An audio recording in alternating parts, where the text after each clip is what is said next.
Expect করিনি, কারণ আজ আমার চোখের সামনে আমি এত বড় একটা মানুষকে দেখলাম যাকে আমি সবসময় টিভিতে বা ফোনের স্ক্রিনে দেখি।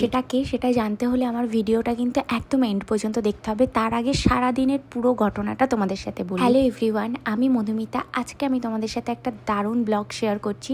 আজ আমি গেছিলাম কলকাতাতে অ্যাপোলোতে, আমার কিছু চেক আপ ছিল সেইটা করানোর জন্য। তারপরে ওখান থেকে গেছিলাম আমি মানি স্কোয়ারে, কারণ আমার জুতোটা অনেক পুরনো হয়ে গেছিলো আর আমাকে একটা নতুন জুতো কিনতে হতো। তাই আমি আমার হাজব্যান্ডের কাছে একদমই আবদার করে বসলাম যে আমাকে আজকে জুতো কিনে দিতেই হবে। আর আমি বাটার শোরুমে ঢুকেই কিন্তু ফার্স্টে এই স্লিপার্সটা দেখেছিলাম। তার আগে আমি তোমাদের সাথে শেয়ার করে নিই যে আমি কিন্তু আজ পর্যন্ত কখনো তেমনভাবে হিলস পরিনি, তেমনভাবে কি আমি হিলস পরি না। আমার সব জুতোই কিন্তু ফ্ল্যাট স্যান্ডেলস হয়। তো এই যে জুতোটা আমি তোমাদেরকে দেখাচ্ছি, এই জুতোটা আগেও সেম টাইপের একটা জুতো আমার বাটা থেকে ছিল।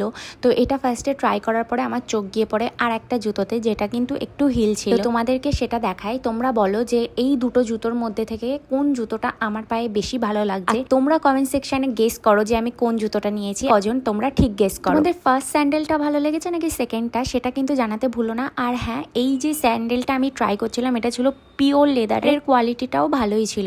যাই হোক, তারপরে আমাদের পেয়ে গেছিলো প্রচণ্ড খিদে, সেই কারণে শপিং টপিং করে আমরা যাচ্ছিলাম ফুড কোর্টে খেতে।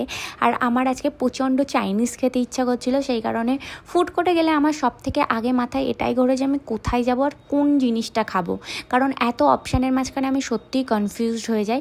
সেই কারণে প্রথমেই আমার চোখ গিয়ে পড়ে ওয়াও মোমোজে, কিন্তু আমি ওয়াও মোমোজের সামনে গিয়েও কিন্তু ওখান থেকে ফিরে আসি, কারণ আমার মনে হয়েছিল কি আমি ওয়াও চাইনায় গিয়ে খাবো। আর তারপরে আমি ওয়াও চাইনায় যাই। ওখানে গিয়ে আমরা অর্ডার করেছিলাম নুডলস, তার সাথে চিকেন মাঞ্চুরিয়ান আর একটা মোমো।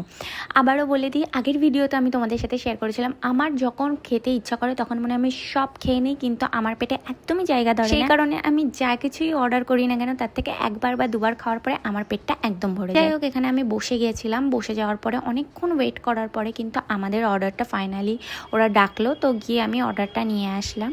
আর এই ফুডটা এত টেস্টি ছিল, মানে তোমরা যদি কখনো মানি স্কোয়ারে যাও তাহলে তোমরা একবার হলেও ওয়াও চাইনা গিয়ে এইটা ট্রাই করো। এটার টেস্ট আমার জাস্ট অসাধারণ লেগেছে। আর এখনও পর্যন্ত মানে আমার ভয়েস ওভার দিতে দিতে আমার মনে হচ্ছে যে যদি আর একবার খেতে পারতাম, বাট আমাদের বসিরহাটে দুর্ভাগ্যবশত কেউ এমন টেস্টের ফুড বানায় না, তো সেটা তো আমি এখন পারবো না, কিন্তু নেক্সট টাইম গেলে আবার অবশ্যই এটা ট্রাই করবো। দিন খাওয়ার শেষে আমরা কিন্তু ওখান থেকে অনেকটা সময় কাটিয়ে বাড়ির জন্য রওনা দিই। আর এই ব্লগটা শেষ করার আগে তোমাদের সাথে শেয়ার করি আমার ওখানে গিয়ে কার সাথে দেখা হয়েছে। ব্লগের শুরুতেই তোমাদেরকে বলেছিলাম আমি অ্যাপোলোতে গেছি, আর ওখানেই গিয়ে আমার খুব ফেমাস একটা বিজেপি পলিটিশিয়ান সৌমিক ভট্টাচার্য, যাকে তোমরা